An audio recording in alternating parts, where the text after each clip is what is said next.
પણ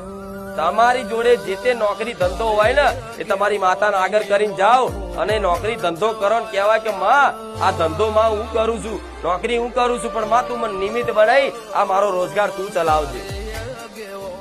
માં જે બી કદાચ પગાર લાવીશ, જે બી માં રોજગાર વેપાર થશે, જે બી માં વકરો થશે ને એમાંથી માં વધાર નહીં પણ 100 રૂપિયા તે તારા નામના કાઢીશ દર મહિને. તમારી યથાશક્તિ પ્રમાણે, તમારા પગાર પ્રમાણે 100 રૂપિયા માં કાઢીશ તારા નામના. આ રીતે કદાચ એની નામની બચત કરો ને એના નામથી કોઈ ગરીબ કુવાસીઓ હોય, કોઈ અબોલા જીવ હોય, કોઈ બીમાર વ્યક્તિ હોય, કોઈ વૃદ્ધ કદાચ પીડાતું હોય, એને દવાની જરૂર હોય,